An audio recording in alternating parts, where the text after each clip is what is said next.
Welcome everyone to the Gulf Roleplaying Community's web panel on cartography, mapping your worlds. We have with us three master mappers who are my cartography heroes. Each of them works in a slightly different medium. Paco Garcia is a pen and paper mapper who does some incredible battle plans, absolutely gorgeous. He's with GMS Magazine on YouTube, and if you go and have a look at some of his QuickTime mapping videos, you will be as amazed as I am. Ralf Schemmann is general manager at ProFantasy Software and a very, very able cartographer himself. He uses the full panoply of ProFantasy. He works some commissions. I think you've scaled back on commissions now as day job has taken over. And Anna Meyer is known to every fan of Greyhawk for simply the most amazing mapping that you will see, using a panoply of 3D and professional art software, and moving on to geographical information systems.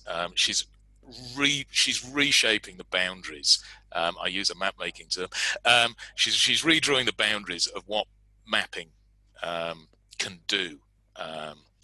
But I think despite those differences in medium, there are some things that bring all cartographers together. So I'm going to ask you, for me, it was Treasure Island and drawing pirate maps as a kid. What got you into mapping in the first place? Anna, shall we start with you? Well, maps have been part of my life all along. I think I was about 10 years old, or even before that, like 7, 8, 9 years old. I started drawing simple maps of the area I lived, and then I actually walked around and kind of checked if they matched or something. People, a lot of others, they draw cute little drawings of birds and nature and stuff, but maps were my thing. I wasn't particularly good at drawing, so having technical kind of a target for my drawing was that was my way of simple art expression, so to speak. And it was my kind of insane interest in what the landscape looked like around me. And then mapping has been part of knowing what the world looks like. That has been kind of the key for me. And I've been using maps professionally as a soldier, as a pilot, and a whole bunch of stuff. So mapping has been with me my entire life. And I'm an avid landscape photographer, and I love to hike and stuff. So visualized worlds have been my kind of view of it. And I love role-playing games. So I kind of combined my two passions into one. Just before I ask Ralf for his, there's something I've forgotten to mention, which our panelists are aware, but we are recording this session and it's going live on Facebook. It'll be, we hope to upload it to YouTube later. So attendees, please be aware this is recorded. Ralf, what got you into mapping? I think I share a common history with many of our fantasy map makers there. It's that fold-out map in The Lord of the Rings. I was given that as a birthday present, I think when I was 12 or 13 or something like that. And folding out that map in the back of the book just got me totally hooked and intrigued. Funnily, the first thing I actually got was the third part. Part 3. Oh, that's the best map. The map different from the others. And you know, I was reading through I got the first and second book a little bit later, and I was reading through the what happened before section, and there was all these location names in there. I was desperately trying to find them on the map. But they are not on that map, because that map is only Mordor and Gondor, and all the places are way up to the north. And that really got me into finding out about the map. And I later redrew the whole larger map in the style of that third detail map. And that's one of the starting points for me for the fantasy cartography. Paco. Well, the way my parents had to shut me up when I was a little boy, and about this size, they used to give me an atlas. And I would just browse through the pages of the atlas. I didn't understand much. So I've somehow always been really drawn into spaces and where things are within the land. But I think where I really fell in love with maps and cartography is when I bought the Atlas of the Dragonlands. Because it wasn't just that it was showing the maps of where everything was, but it was also telling you the story of why everything was where and how to get from one place to another. And to me, that was absolutely magical. So from that, then I just completely and utterly fell in love with the maps of Tyr in the Dark Sun box set. And for me, that was, it was just this glorious piece of paper on the wall. And it was just like, okay, I know it's not a nice place, but I want to be there, I just want to be there. So yeah, it's weird for me.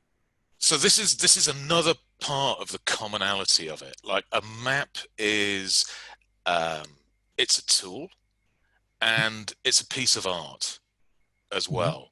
A picture paints 1,000 words, a map paints 10,000 words. A really good map. I can look at Anna's maps or the Pete Fenlon maps from the old Middle Earth modules, and I can walk every ridge of those mountains. I can look and I can imagine what I can see from that location. Anna, you're sort of working on a very, very specific way at the moment of trying to get what people can see from a location. So you use 3D software. Yes, I moved into that like 10 years ago because I wanted to do more than just the top-down, because I started from the big picture. A lot of map makers, they start from the small, they map a house or a dungeon or a little village and then move upwards. I started from the other one. I started the other end. I started with a continent and then kind of moved downwards towards the small and the little. But to visualize the terrain, I think it's even more important in a fantasy map because the world doesn't exist. So you need to visualize the world is even more important. In the real world, you can just use symbols because you need the map to navigate from A to B. But in a fantasy, you need it to inspire you to where is the orcs going to have their ambush, or where do I want to build my keep? What kind of hill is the cool thing? What can I see from there? It's a different. You have to use a lot of the similarities with real world mapping, but the purpose of the map is different in some ways. Ralf, you've do a lot of work with different styles for campaign cartography, and I saw you nodding when I mentioned Pete Fenlon because that was in the. Yeah. I can tell you, it was the second month of Campaign Cartographer Annual Volume 2, and when that landed, because I'm a huge Pete Fenlon fan. When that landed, I was like, oh. So you Campaign Cartographer is CAD software, or that's its base, which is great. So I've used it even for archaeological mapping. I did some archaeology night school in my 20s. So it can be very, very precise indeed. But with the latest generation, you've spent a lot of time working on different styles and showing people how to create different styles. Yes. One of the cool things, I don't see myself that much as an artist, more like a technician, because I get all these resources from different artists and combine them into our software and make styles from them, and then get to draw maps in their style. And that's great fun. It's sometimes a bit scary because you think, oh, that's a Pete Fenlon map you're trying to put together. There you're copying his kind of style, but making sure that the artists are fine with that. It's really fun way to follow the work and see how they put their maps together. And that's just a great thing to do. I also do a little bit of artwork design myself, but most of the stuff I get to work with assets and material that great artists have put together. And Paco, with pen and paper, you have sort of the ultimate in freedom, I suppose. If freedom, if Larry Niven said freedom times security is a constant, so you probably have the greatest freedom but the least security. We can at least hit Control Undo. Well, yes. You know, when I was trying to learn how to paint, you know, the teacher used to say, "Oh, you have to work with the happy accidents." I was like, when are they happy? It's very annoying. You know, it's really hard. So yes, I get that, but somehow it just works with me. And when I make a mistake in a map, I can actually work with it. It's strange. I suppose it's part of finding the medium that resonates with you and that you don't mind investing the time. So I think for me particularly, it's a good trade-off to get this lack of security for, I don't know, the results I get, the fun I get, the relaxation I get out of it. So when we've spoken a lot about novels, and for me it was Treasure Island. It was before I even knowingly picked up a fantasy book. You know,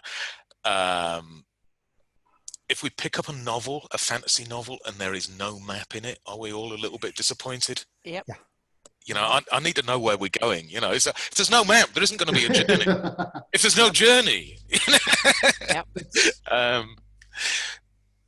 But herein lies the difference, because when we're designing maps for gamers, particularly, we have to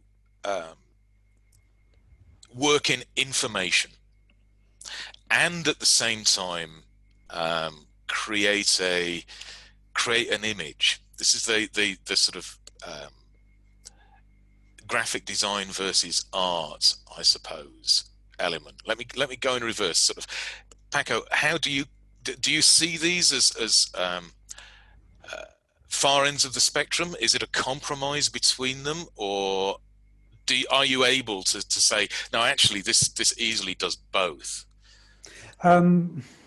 It's a very tricky one, because I am a graphic designer, so I try to implement as much as I possibly can. But as far as I'm concerned, the graphic design is more about the presentation of the map than the map itself. For me, a map, one of the important things a map has to do is to tell a story. You know, you were saying earlier about an image tell 1,000 words. For me, a map has to inspire them. So if I don't care what the graphic design of the map is going to be like, because I have a set style that I like, that I enjoy, and it's always going to be very similar. So for me, it doesn't particularly bother me too much.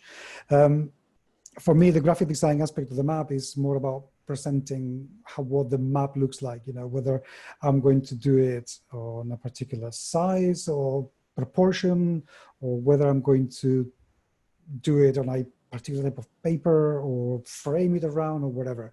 I think the graphic design aspect of the map is possibly more important when you do something bigger, when you do a world map or a continent or an island map, or even a village, where you have to convey different things as to where the eyesight is going to go, where the view is going to go, where the overall impression is going to be, where the style of the map is going to match, you know, the atmosphere of the place that the inspiration that you want to give through the map. So for me, doing, you know, dungeons and stuff like that, the graphic design aspect, it's already embedded in the technique I use to draw more than anything else. So I think it matters a great deal more when you do something bigger that needs to convey a bigger message. Ralf? I don't have a graphic design background, actually. So most of my stuff is, I think, intuitive and coming from the utility aspect as a gamer myself and as a reader, and seeing how things work. And so it's, for me, it's really a conglomerate of that I don't differentiate between the graphic design and the artistic part. Is the map, and the map has to do its job, and it's also gotta look good. But it's one thing for me, really. Map that does its job well looks good. And so I don't really make that a big deal, the big difference between the two. Anna. Well, I guess I'm the one that thinks too much about this topic. I overthink it often, I think. But it's for me, it's one of the key aspects is for a fantasy map. Is it a map for the DM to visualize the game and to understand and kind of build the game and the encounters and figure out the stories and that, or is it an in-game prop? Because some maps are like a map that the characters will actually go to a city and buy or find from a patron who gives them a mission, so to speak. And then it's a map that doesn't just tell the basic of how to get A to B and you find the treasure at X or something like that. So their fantasy maps comes in many different varieties, and the map I normally do, at least for commissions and stuff, they are the map that the DM will use in order to visualize the game and kind of as the tool to guide the game and run the campaign.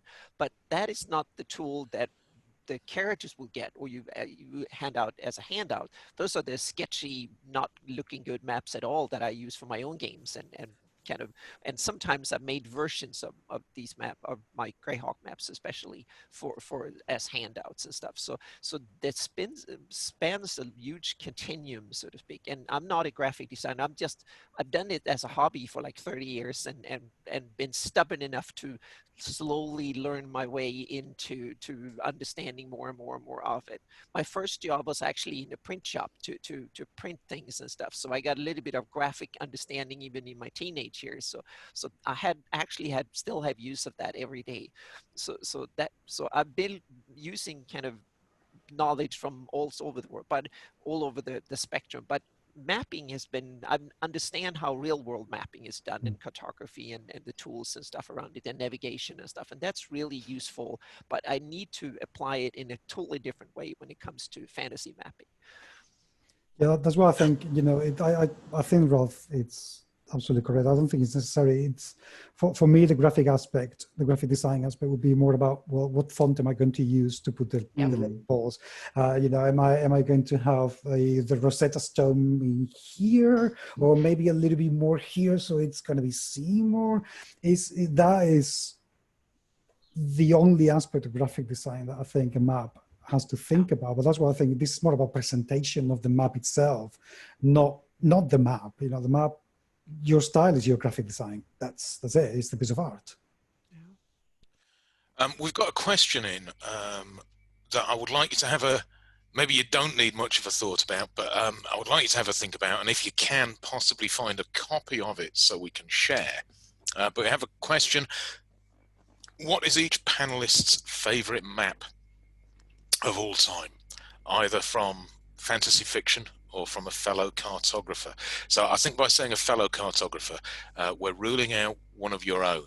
And if you are anything like me, and I know Paco and I have been talking about imposter syndrome recently, then you wouldn't choose one of your own anyway. So have a think about that, and we'll try and get to that one later, so we can actually show some examples of some awesome maps. I noticed that question a little while ago, so I have my choice for map already to share. Creative spaces on maps. Now, Anna, you're especially with the Greyhawk work, you're sort of creating as much detail as can be found for Greyhawk, scouring through documents. And I know that you have a small army of Greyhawk fans, yes, bringing new information to your attention. So you're sort of going for the completist approach. But I want to ask about sort of creative spaces.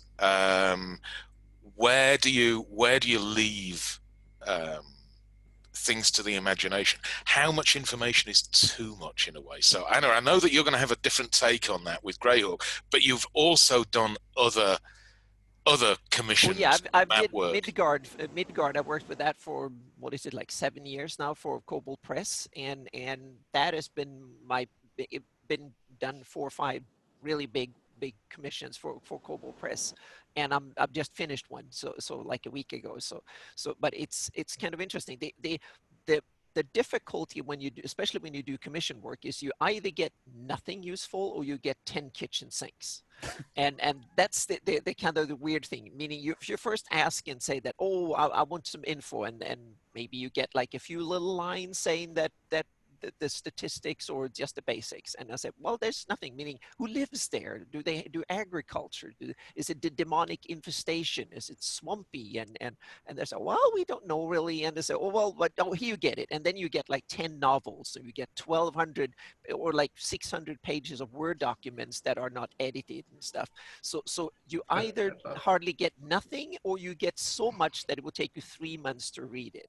That's the curse of working in this industry. And I get it, because the reason they hire me and others is that the guys are game designers and writers, and they don't think visually, especially when it comes to maps. That's why they hire people like us, and they hire artists and stuff to do the art. So they don't really know what to so you have to, so I've learned to do some crappy looking sketches and send them, and then they will criticize the hell out of it. So you have to work in reverse, so to speak. So that's really tricky, but that's one of the key difficulties in doing this, is to figure out what they want, so to speak, because they don't know what it is, but when they see it, they know exactly what it, if they like it or what not. is wrong. Yeah. Yeah. Paco, I'm trying to mix up the order here, and I've managed to mix it up so well I can no longer remember who I was asking before and after. So I'm just going to keep random. I ought to roll a die, shouldn't I? You know, 1 to 2 is Ralf. You know. Paco, what's your take? The creative space in a map?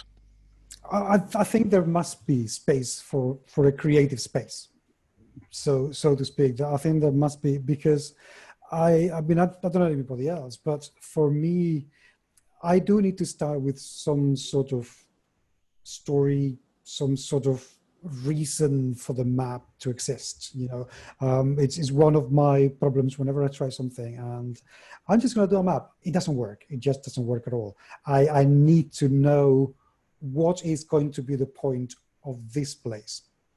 Now, however, once I start that, you know, like the restaurant I'm doing for my book right now, I immediately begin to think, well, this table in here, this is where this client who normally sits, and therefore the chair is going to be different because this person's always wanted to sit in here. And I'm going to do now the bedrooms of the people who live on top of the restaurant. So you begin to add, to be inspired by what the place has to offer. So there has to be some creative input. You know, it doesn't matter how many things people tell you that they want to see. If I cannot invent, kind of inspire myself with a map, it ends up being a floor plan, which loses a little bit, you know. A piece of art has to have some of the artist in it. It just has, as far as I'm concerned. So I think it is important, yes, to get some of the data, absolutely. And for me to have this little room to operate and add a little bit of myself within it. And if I can have this much, then I will use that much. And if I can have that much, then I will use that much. So I think it is important to have some creative input in the work that you're doing, definitely. Ralf? I'm totally with Paco there. It's more what I call the value of limitations. If I get to draw blank maps basically all the time because I have to do example maps for the styles we do. So I don't get any rules on what the map is going to look, and it just has to use this particular style. And they kind of tend to all look the same. Because it's just standard stuff I do, and they have similar shapes and stuff. And I do much better maps when I get a brief from a customer, from a commission here. This has to be in the map, and this is perhaps a sketch and stuff. So these limits, they say, they force you to work within the limits and invent stuff. And how could this work together? And that really fuels your imagination, like Paco says, and makes the map work much better and pop. So I always like if I get a good brief. Some are, as Anna says, too big that you just can't do it. take a step back, please, and give me some minor details. And but if I get a good set of limitations and briefs on the map, that's the best kind of commission I can do. Do any of you have little? Sorry, carry on.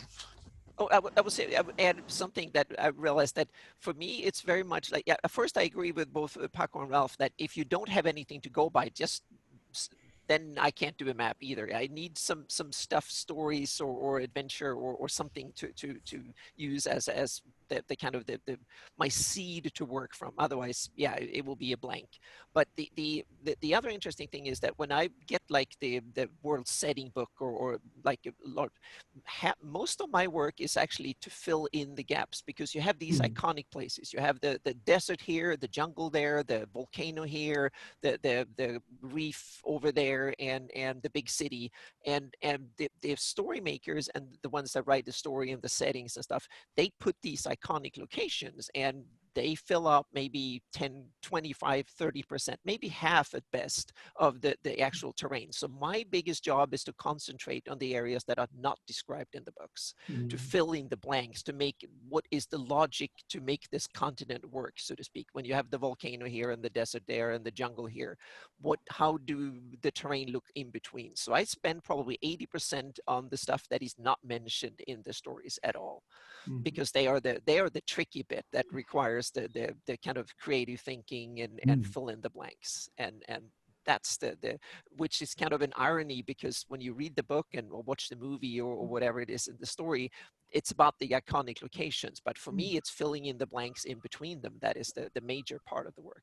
That's the flavor, isn't it? Because the iconic location, that's the, in brackets, simple thing, because it's very well defined. Yeah. But what gives is I don't know, because I love cooking, I always compare things with cooking. You know, the iconic locations is the meat of the soup, but what you do is kind of the spices and the seasoning. You know, that's what actually gives the whole cohesion and flavor to the map, and that takes, you know, it's not easy to do, is it? So how much do we draw from geography? How much do we draw from science? I've been looking for this reference and I can't find it. I remember reading many years ago that somebody, a geographer, once told Tolkien that the mountains of Mordor could not possibly work, and Tolkien's reply was that he knew, but he needed them for the plot. Now, I have been looking for that exchange online and I cannot find it. So this may be an apocryphal story, but you know, it has truthiness, as Stephen Colbert would say. So I like it. I can't swear it's true. But how much do we draw on real world geography when we make maps? And how much do we say, well, actually, you know, no, this is fantasy. You know, the mountains of Mordor were formed because a dragon fell on them, you know, not because of plate tectonics. Ralf, we'll start with you with this time, if you don't mind. All the time. I always have geography in mind. I can't do that. I have real problems with people doing maps. No, this is how the rivers flow, and they flow totally different from what I would expect in the real world. I have to pull my best stuff together and say, okay, that's what the customer want. I'll draw them that way, but it's hard. And if I draw my own maps and stuff, it's always have geography in mind, because it just looks so more believable to me. And yes, you can do some sprinkles of fantasy and special stuff in it, but it's got to be the special thing, the extra, the little one. And if you've got at least an idea of an explanation in mind why this is like this happens. Oh, sorry, got it. It's okay. Cat in the screen. It's all right. And Anna's dog's just sort of walked behind her and curled up on the sofa. So we're absolutely good with animals. And I have a Dalmatian, so it's this side. A Dalmatian running behind me on my. So geography is extremely important for me, and I always keep it in mind. Anna? Yeah, for me, it's also a huge question, kind of issue, because I use a lot of tools that are based on real thing, meaning fractals that generate 3D terrain and stuff. So, and I also agree that the majority of the terrain and the world needs to function, meaning you can have the occasional river that flows uphill, but it needs an explanation and it needs some sort of real fantasy clause. I mean, you can have a mountain that it literally is a dragon that fell from the skies and died and became the mountains. And you can have that, but that it needs some sort of explanation. And I'm going overboard because I want to kind of think how the world actually works from a, meaning fantasy worlds need to function from their own premises, meaning chemistry might be the 4 elements, or it might be some other magical material, but that kind of makes sense if it functions from on its own merits. So I often ask and all these weird questions, meaning do we have a flat world, meaning what's under it, so to speak, and how does the lighting comes, is the sun going around like this? And I ask all sorts of weird questions to the people that I work with, and sometimes I ask too many because I have never thought about just do something. So but it's also, and then you have the general, meaning rivers, they need to drain, and that's one of the biggest issues I have with fantasy maps in general, is that they seem to grow organically. No one thought about, and the Greyhawk map is a perfect example. There's only one river that on the original Greyhawk map that flows north. Everything else flows south or southwest or southeast. And my thinking, and I've looked at a lot of fantasy map. I haven't done any statistically analysis on it, but I think it holds true. Most of them actually go south or roughly south, because when you draw it on a piece of paper, it makes more natural that the river actually flows south and not north. And so I think it's that kind of, when we just imagine terrain, rivers kind of flow down on the paper and not up. And the other reason is that a lot of fantasy worlds, they're not made the entire terrain or the entire continent. You make a little city or a little place of fantasy, and then you move out from there. And then you kind of draw rivers and stuff as you explore it from the point of creation. And then eventually say, oh, now we need a coastline. So you make a coastline. And there are several rivers in the world of Greyhawk that starts 20 miles from a coastline, and then they flow 3,000 miles across the continent and then out to the other side. And there's no hills or mountains or nothing between those 20 miles. There's even a marshland and 20 miles to the coastline, and then it flows across the whole continent, which doesn't make any sense whatsoever. So I had simply lifted up the coastline and said, okay, there is some high ground, and so it had to make sense. So I've done some adjustment there, and someone said, oh, but there's no mountains on or hills in the coastline. Well, it has to be, because the river flows like 4,000 miles that way in order to come out through mountains that are Himalayan size on the way. So it doesn't make sense one bit, but you have to kind of play with it a bit. And by plate tectonics might work, but so there's a lot of these issues you have to work with when you visualize a setting that has been around and established that that's the way it looks like. Echo. Well, I think for me is verisimilitude is very important. You know, I don't care about realism because we're talking about fantasy, but verisimilitude is important. So I completely agree with what Anna was saying. You know, you have to justify, and I don't mean excuse, I mean justify. If something is happening, why is it happening? You know, if you have a river going north, fine, it's your word, whatever. But why is it going north? Not because I just put it in there. Well, that's kind of, you know, that's rubbish. So it takes an awful lot of, to make a world map or a continent map to be verosimile, which is why I never make them, because I think this is my cartography trauma. That I carry with me, you know, when I have a friend who is now a professor of geology. And when we were growing up, I know he started doing geology, and evidently when you start doing, you know, your degree in something really important, then you become very uptight about it. So I prepared a map for a campaign, and it was meant to be a subterranean, subaquatic kind of world. And he tore it apart. You know, kind of, you know, I want to have this hole where the water goes and currents will, you know, take all the creatures but where does the water go? To the elemental plane of water, I don't mind, whatever, but fine. But if the water is going there, then the world's going to drain.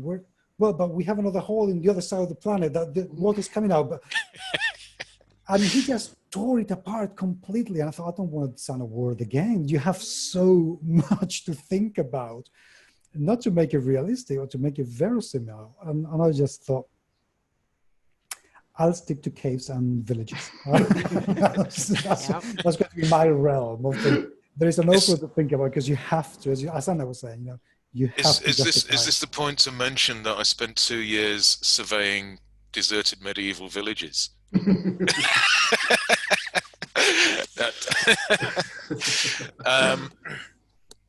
Yeah. So we've. Are there any quirks that go into your maps? Does anybody leave any Easter eggs in there? Any little design elements that are always there? Paco, you're pulling a face and holding your hands up. What you got? Well, one thing that so many maps don't have, actually two things, that so many maps don't have: toilets. I see so many maps of, huge, ginormous underground cities and caves and dungeon networks where orcs have been living in storage space and dragons been living there for a while. And you think, well, where's the dragon go to the toilet? But they have sewage, but no toilets. Yeah. How does that work? I mean, come on, get real. And something else that I'm thinking about, and I need to think about how I'm going to put in my maps, because where's the ventilation? How, if you have creatures doing any kind of living anywhere in a cave with stale air, I'm just thinking, a horde of orcs farting at night. Where does all that go? And you want to go in there and actually find the treasure? Where does that go? So I always put some form of toilet in my maps, and I need to find a way to put some sort of ventilation, because methane. That's not quite the kind of quirk I was imagining, but that's a really, really cool one. I was thinking like Bizarro Comics always has the same little designs that it keeps repeating in things. So yeah, but that's a really good one. And actually, I can tell you that for medieval villages, there are very often no toilets because that gets spread on the fields. So your underground complexes possibly take it to the mushroom farm. Ralf, do you have anything that you always like to have in there? Nothing really specific, nothing that's always the same, but I always try to do a little something in there that can be a kernel for a story or something. A cave entrance in a special location, a tower somewhere in the middle of the forest or something. There's something that's not in the brief as such, but can be the seed for a story or something. So just something out of the ordinary, really. Nothing that's always the same. So. Anna, and I know with the Greyhawk map, you're trying to replicate stuff. Is there anything that you've added in there that? No, not really. The problem with the Midgard and the Greyhawk maps are that the scale is so large that every pixel is like a mile or two. So it's hard to things need to be mountain size or city size. Otherwise, they're not even visible on it. So that is kind of a limitation. But I've done some of my first Patreon project that I did was more of a tech demo. There was a crater map that was very detailed. It was like a pixel was like 5 feet per pixel.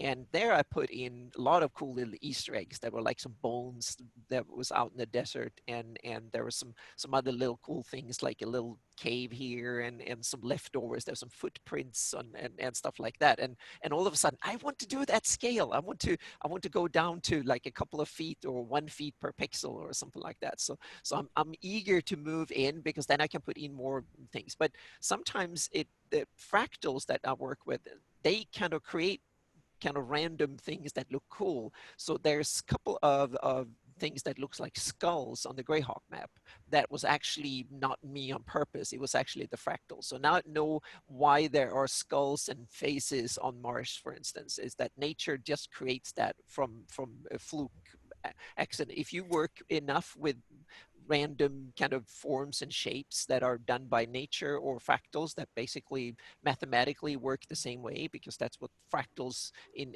the software that I'm using mimic nature. So if you do that enough times, things that looks like stuff will come up simply by random chance. If you use a fractal, a combination of fractals a million times, that will be a skull or a face or something, a human shape.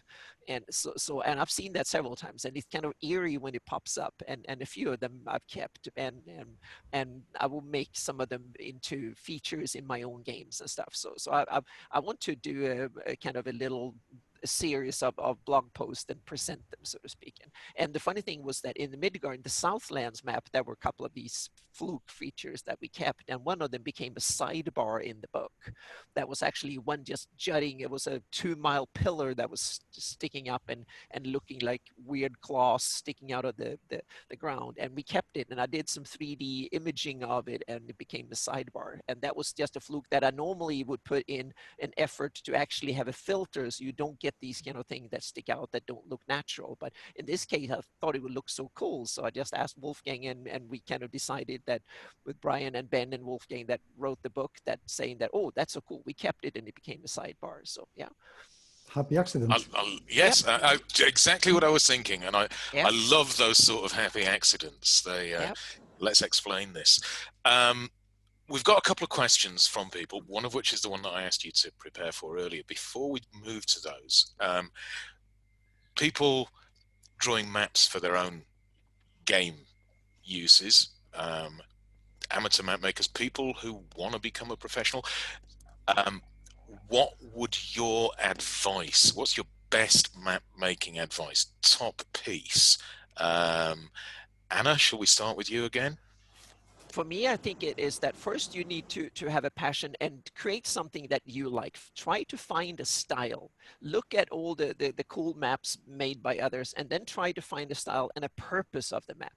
And don't treat it as a drawing. Treat it as more than that, meaning it needs to convey a story, it needs to be informational, and it needs to draw in and make inspiration. And then try to find a style, something that makes them have a vision in, this is what I want to create. And it should be more than, it should be a kind of an approach to it. So you can do more than one map. And then you try to find your own expression, so to speak, that work. And then after you found that, you need to do the other way around. Then you need to listen to your critics, because your critics are your quality assurance team, so to speak. I would not be able to do half of what I've done in Greyhawk, or if it weren't for hundreds of Greyhawk gamers have told me this is missing, that needs to be added, and why the hell is that there, and so on and so forth. So that's really important. Learn to take criticism and work with it. That's the difference between being an amateur and when you get paid, someone else will tell you what they need and what they want and what the limits are. So you need to work, I would say, creatively with criticism, so to speak, and be able to handle it. That's the key. But find your own style and be stubborn and stick with it and listen to the critics. And it's that balancing act that is really difficult to achieve. But I think that's the one of the key, at least that worked for me, and keep it up. And it's also a business. Don't go in it for the money. This is not something you get rich doing. That's number one. But it is a wonderful, awesome thing, fun thing to do. And there is need for more of us, because I've said no to 2/3 of all the proposals I get. I have to say no to because I don't have the time. So there's definitely a need for more fantasy cartographers. So that's the good thing. But don't expect to earn a lot of money. This is not something you can buy a house and feed your kids doing initially, or it's hard, so to speak. It's really, really hard, but it's very rewarding. It's a lot of fun and frustrating at the same time. Ralf? You are making a living out of it because you're managing ProFantasy. Yes. I'm in a very lucky position. I'm really one who can make a living from doing it, but only because I got into ProFantasy Software and hitched my career to that, basically. And as you said, my independent commission work is really just pieces here and there occasionally. Most of my work is done not making maps, but preparing software, doing tech support, doing conventions and stuff. So I would hesitate to call me, to say I'm making a living out of my maps themselves. But as an advice, and that feeds into that, get out there and get your maps out there. Post your maps on mailing lists, on forums, on Instagram, on Facebook, whatever. Talk to people, get into groups. As Anna says, take their advice on board, their criticisms, and see what others do. And you won't get anywhere if you're just sitting in your own home and drawing the maps on your own computer or on paper. You have to get them out there and let people see them and can talk about them. I think that's very important. Paco. Yes, I'm going to piggyback on that. I have two things to say. One is find your medium.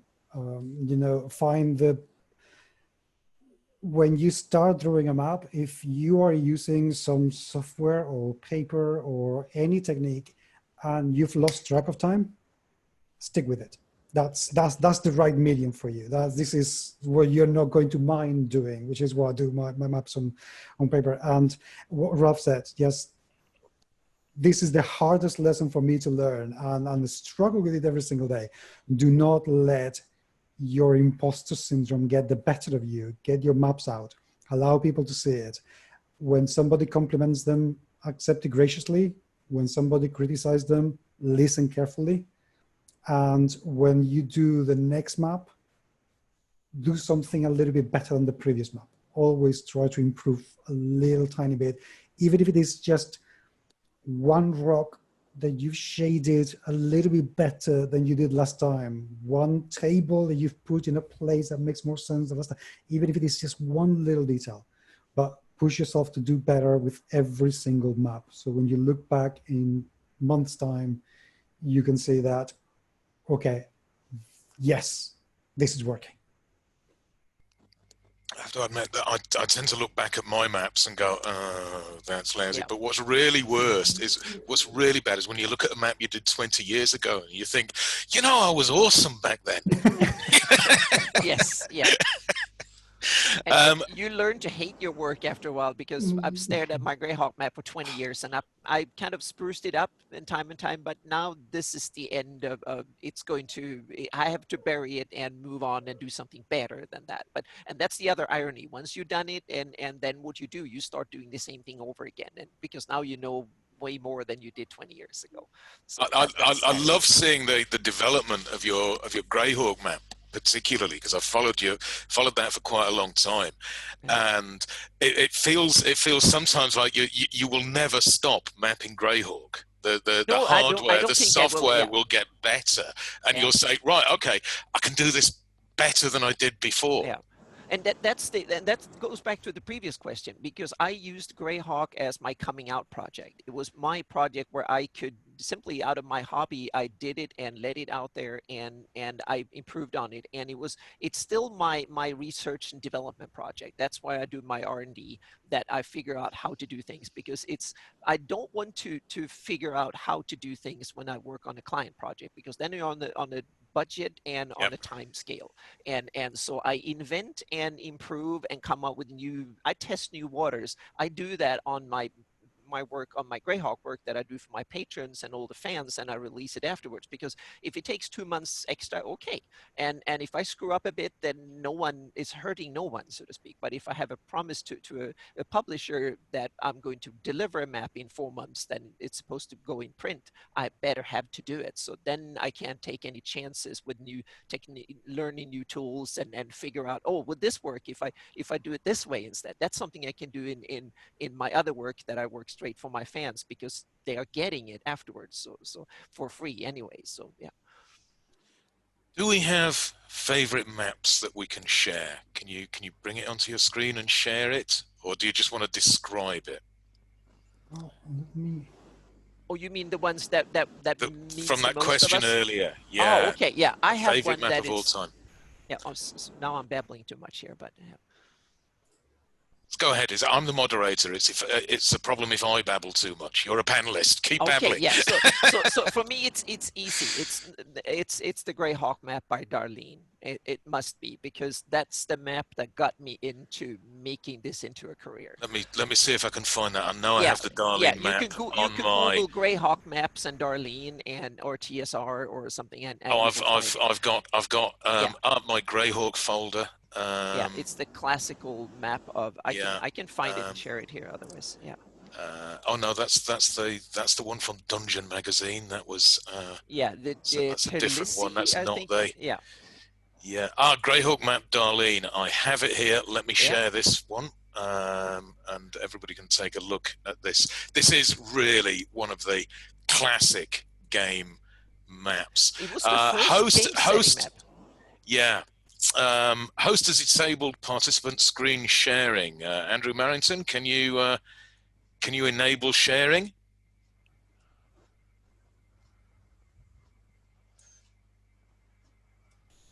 I should have. Yes, we have it now. So yeah, thank you very much. So this is the. Yep. Is that visible? Yeah, yep, we can see that. That Darlene map is a work of absolute beauty. Vibrant colours. If we zoom into that a little bit, it's not going to zoom up that much, but it is a hex map. Every piece of terrain follows a particular hex. So if you look at the edges of the deserts, everything follows a hex line, and those are, if I remember rightly, 30-mile hexes. Yes, exactly. That was the standard on that one. And to me, what stands out more than anything is the calligraphy, the writing on the map. That was Darlene. I think Darlene's that's really what makes the map stand out. I think it's the calligraphy on the map is the best one. The colors and stuff. It was simply it's not the beauty of the map. Particular, it was aesthetic. It was a new concept, and there was none. The Middle Earth map existed, but this is the first map for game setting that came out. And I don't like the hexes much. I have an hex version of my own map, so it's useful sometimes, but it's kind of in the way for some of the places. So hexes, I want them to be optional. But I just love this map, simply what it means, and that she made it, and it got me into doing this as more than I'm looking for that north flowing river here, and I think it's up here into White Fang Bay. That's one, and there's one on the other one side. Here. So, That's a great choice. The Darlene map is a superb and very early. It's iconic. Paco, do you have a map that you? Well, I would choose, if I can share screen. There you go. Let's share this. And I would have, this is the Dark Sun map. Yes. Ooh. It's a map that I spent so many hours looking at, because I think it makes an absolutely fantastic job of portraying a dying world. You know that this much desert cannot possibly survive, and you can almost feel the struggle of the last few forests, trying to be there. I don't know, I find it very evocative, the fact that you have a lake pit, you know that this used to be a massive lake or an inner sea or something. I just absolutely love it. And if we pair that to the amount of nostalgia from spending summer after summer playing this game, then I just have to love it forever. Ralph. Yeah, I was tempted to take the easy way out and take the talking map, still my probably historically favorite map. But the other one that came to my mind that really blows my mind every time I look at it is the old Castle Ravenloft map, and the new version by Mike Schley from Curse of Strahd. Let me see whether I can share my screen with you. Oh yes. Mm-hmm. Yeah, that's That's the first time I really saw an isometric map in a gaming product or anything, the old AD&D adventure, and it just pouring over that. And it's still so functional despite being so beautiful. It's really, you can find all the rooms and the connections to each other. And I really, really love this map. So it's just Isometric, cutaway, external. There's some inspiration for that on sort of like the Castles source pack, I think. Yes, we do have the perspectives add-on that can make maps like this, and it's still a lot of work. I look at this, I know so much work has gone into this map, and I just adore it. Is that not the little details? You know, what was happening in that tower under the entrance? You know, why was it there? It's so beautiful. Yeah. Okay. So how do I get the screen? Stop that. And I've got one to share as well. And Ralf, you mentioned knowing me from the Harn list or the Harn forums, so this isn't going to surprise you. No. This is probably my single favorite game map. Harn. So this is by, you know, I'm never quite sure whether it's actually drawn by Robin Crosby or by Eric Hotz, who did a lot of the illustrations there. I think it might be Robin's map, but there's something about the color choices in there, and there are so many crinkly bits. It's like going back to the Hitchhiker's Guide, Slarty Bartfast. You know, I like a nice fjord. So we got some fantastic fjords up here, and the heights of mountain peaks done. And there's just the moment that I saw this map, I wanted to play in Harn. You know, I come from Britain, which Harn takes a lot of influence. This particular Harn is the island, the world is Cathera, the continent is Lithia, but Harn itself takes quite a lot of inspiration from maritime temperate climates, because Robin moved from Britain to British Columbia, and I didn't really understand Harn's mountains until I visited British Columbia and saw it and went, oh yeah, now I get it. So that's my favorite game map. There are other great ones. William Church's map of Dragon Pass and Prax from RuneQuest, I think, is another particular favorite. There's just a black and white line drawing, and anything by Pete Fenlon, who drew each individual ridge, hand painted each individual ridge of mountains. The times I've put those maps together on the kitchen floor to just wonder at the overall thing, we just can put all the Northwest together in that amazing scale. So Anna, sorry. Yeah, sorry, carry on. Speak Harn, to me about Harn.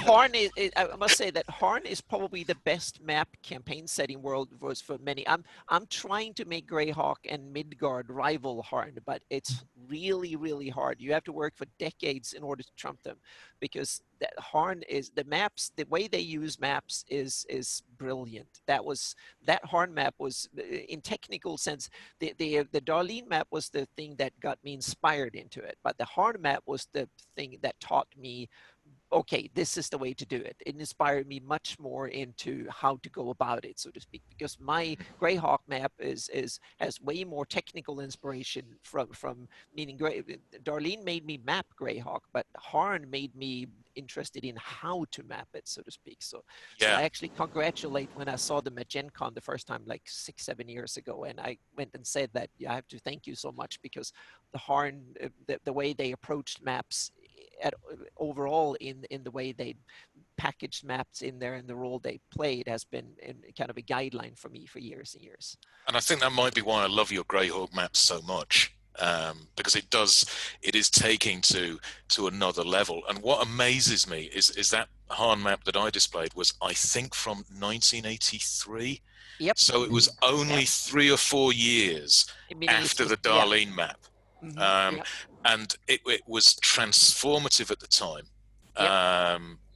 It upped the game. Yeah. And hand drawn, so it's inks and watercolors. And I won't go on about that anymore because people can find it on the internet. As we come towards a close, we are up pretty much at time. Anna, there's a question for you specifically. You've got a section on your website showcasing new heraldry. Yeah. What's the process of researching heraldry that exists and coming up with your own? How do you make sure you're not using something that's been used historically, or does that even matter? I don't mind using things that are being historically, but I don't. One of the things I'm kind of so hooked on heraldry. I'm European. I'm from Sweden original. Moved to California 10 years ago, and meaning Europe is full of medieval heraldry. So and every place when you go to Sweden, every city or town you come to, they usually have even on the road sign they have their heraldry displayed. And when you go to Germany and England and France, it's full of heraldry and stuff. So it's kind of and the Greyhawk, meaning Gary Gygax, he put the heraldry on the inside of the setting covers, and that was one of the things that hooked me to the setting in the first place. So what I do is that I get inspired by medieval heraldry, but I don't follow the shapes and the forms and the rules for it, because I think that a fantasy world should not be medieval Europe. It should be kind of its own thing.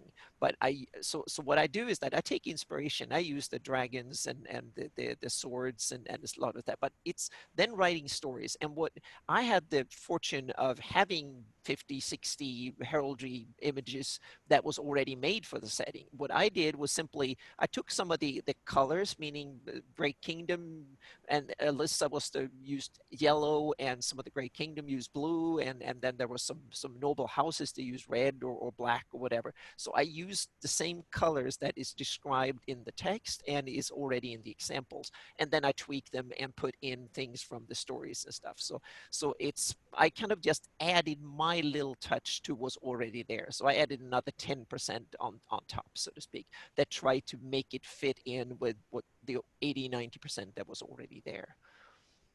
Yeah. So we're just over the hour mark. Oh, we've got another question here, and this is actually a really good one. Do any of you know if "Here Be Dragons" or "Here Be Beasties" was ever actually used on maps? Now, I know Terra Incognita was the unknown land, but any of you come across old maps where "Here Be Dragons" was actually used? I think I've seen a Hicks und Leones at some point, and that might be actually on a historical medieval map, but not dragons. So it's here be lions would be the translation. So I think I've seen that, but I couldn't point to where it was.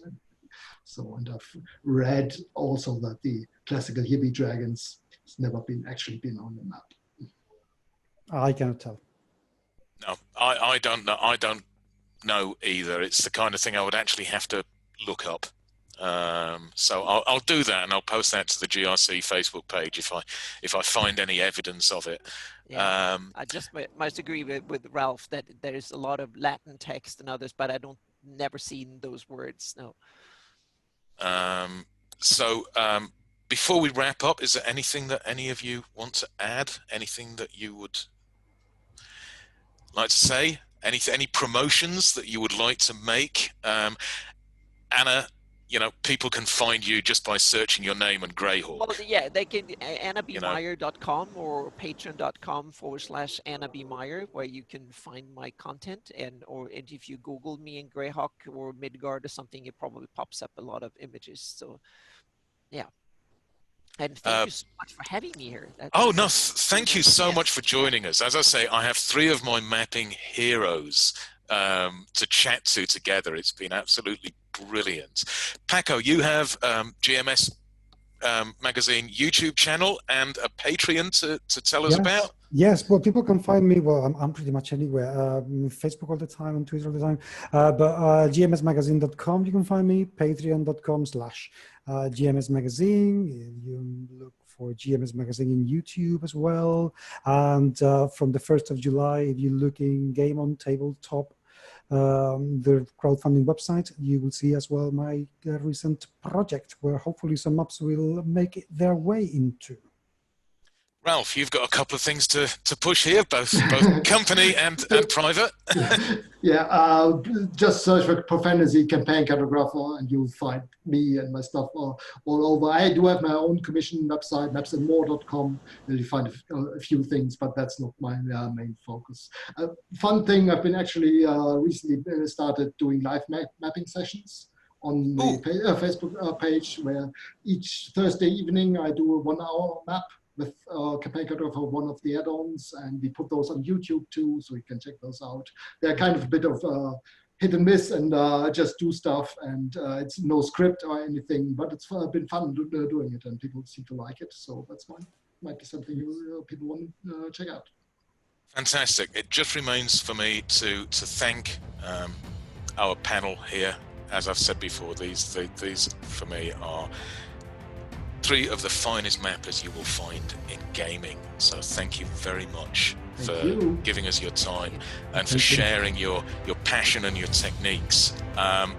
We have a full schedule of games and further panels. This is our last panel today. Tomorrow we have panels on world building, which will tie in very closely to the cartography, and on old school gaming. We have a series of games that are running online, and we hope that you will join us for them. Thank you very much, our panelists, and particularly thank you to all those people who've taken the time to watch this. I hope that you have enjoyed it as much as I have, and as I hope our panelists have. So thank you very much. And we will wrap up. This will be available on Facebook for a while, and we will upload it to our YouTube account once we've got everything processed. Thank you very much, everyone. Thank you. Thank you. Thank you. Have a great con. Thank you very much.